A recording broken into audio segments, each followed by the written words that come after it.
ভৈরবে জাহাঙ্গীর হত্যায় জড়িত 7 আসামিকে শুক্রবার রাতে ভৈরব থানা পুলিশ সুনামগঞ্জের তাহিরপুরের একটি হাওরে অভিযান চালিয়ে 5 জনকে আর কিশোরগঞ্জের হোসেনপুরের আত্মীয় বাড়ি থেকে 2 জনকে গ্রেপ্তার করে ভৈরব থানায় নিয়ে আসে। বিস্তারিত ভৈরব প্রতিনিধি মোহাম্মদ মিজানুর রহমান পাটোয়ারির পাঠানো তথ্যচিত্রে। জানা যায়, গত 8 এপ্রিল 5:30টার দিকে উপজেলার ভবানীপুরে মাজারের ইট রাস্তায় রাখাকে কেন্দ্র করে সংঘর্ষে চাচাতো ভাই ও ভাতিজাদের এলোপাতাড়ি লাঠির আঘাত ও ভাতিজা আমানের বুকে ছুরিকাঘাতে গুরুতর আহত হয়। এলাকাবাসী তাকে উদ্ধার করে ভৈরব উপজেলা স্বাস্থ্য কমপ্লেক্সে নিয়ে আসলে কর্তব্যরত চিকিৎসক তাকে মৃত ঘোষণা করেন।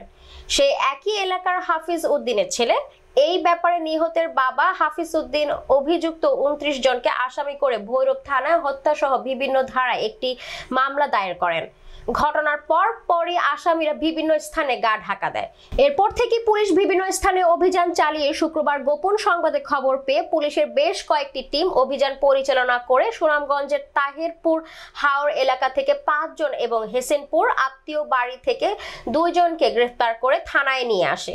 এ ব্যাপারে ভৈরব থানার অফিসার ইনচার্জ মোহাম্মদ শফিকুল ইসলাম ঘটনার সত্যতা স্বীকার করে বলেন, অপরাধীরা যেখানেই লুকিয়ে থাকুক তাদের খুঁজে বের করে আদালত সোপর্দ করা হবে।